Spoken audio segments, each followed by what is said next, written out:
Whether you enter a stadium or cafe, a dentist's office or a theme park, there's often music playing.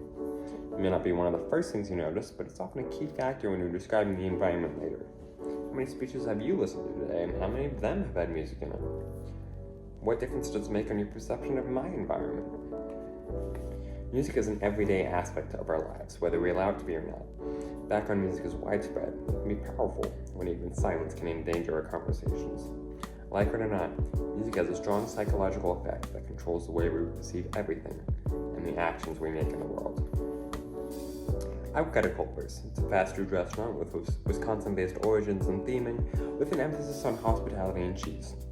I've worked there for over 2 years now, and I've come to notice a few things about customer attitudes under certain circumstances. I like to have music playing in the restaurant consistently, and yet sometimes, because it's a piece of technology, it breaks. My coworker and I don't often notice it until the issue is brought to our attention by guests who say the restaurant feels off or uncanny.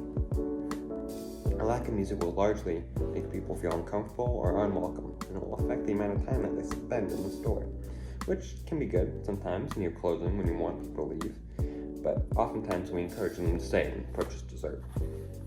Similarly, having music playing can let someone's guard down and allow them to be more susceptible to sales pitches, whether that's trying to sell more cheese sauce or just trying to sell them on a good time.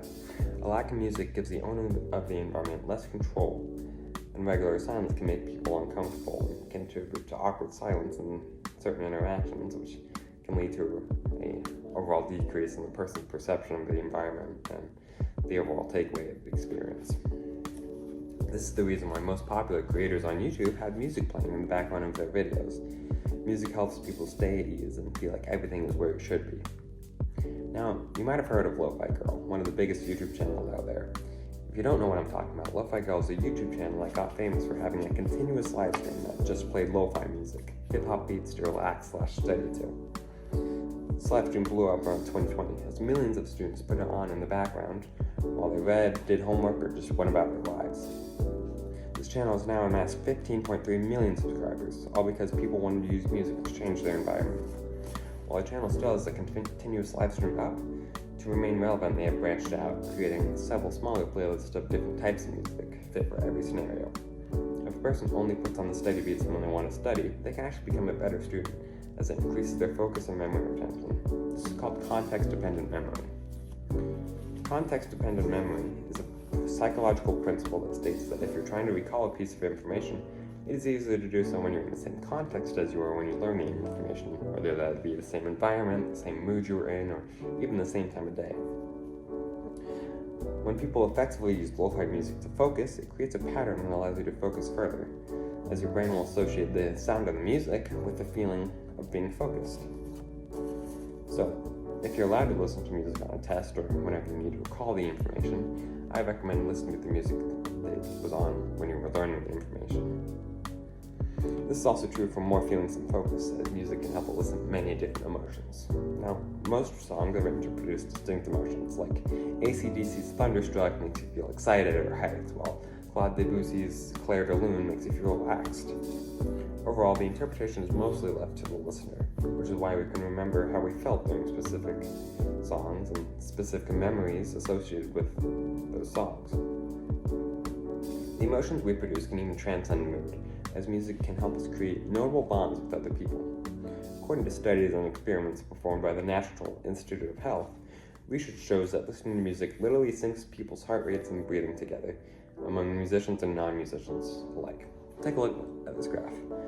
The dots on the left represent musicians and non-musicians' heart rate, rhythm, synchronization, and breathing before music is played. The dots on the right illustrate their breathing after music is played. In almost every case, there's a stronger correlation of synchronization between people after the music is played. This creates a special bond between people who listen to music together, explaining why things like concerts, orchestral performances, or even musicals can make great memories for couples and friends. It affects those who make music by scientifically boosting neurotransmitters such as dopamine and serotonin, which influence mood, which is another reason why band kids and chorus kids create such tight bonds in high school. This musical correlation is why dancing with a partner to music can be so lovely and captivating, and is often described as magical. The music is literally bringing you closer in a way only music can do. It's making your heart attuned to another, and exactly how music can change the way we are who we are, and how we sense the world around us. Music is unavoidable, something everyone notices, whether we choose to appreciate it or not. Because sometimes the smallest songs can break the biggest silences. Sometimes the simplest soundtrack can help a student study smarter. And we can use music to break the barrier between others by forming deep connections through the songs we sway to. By knowing that music has the power over us, we can use it to look at the world differently and better listen to the lives that we live.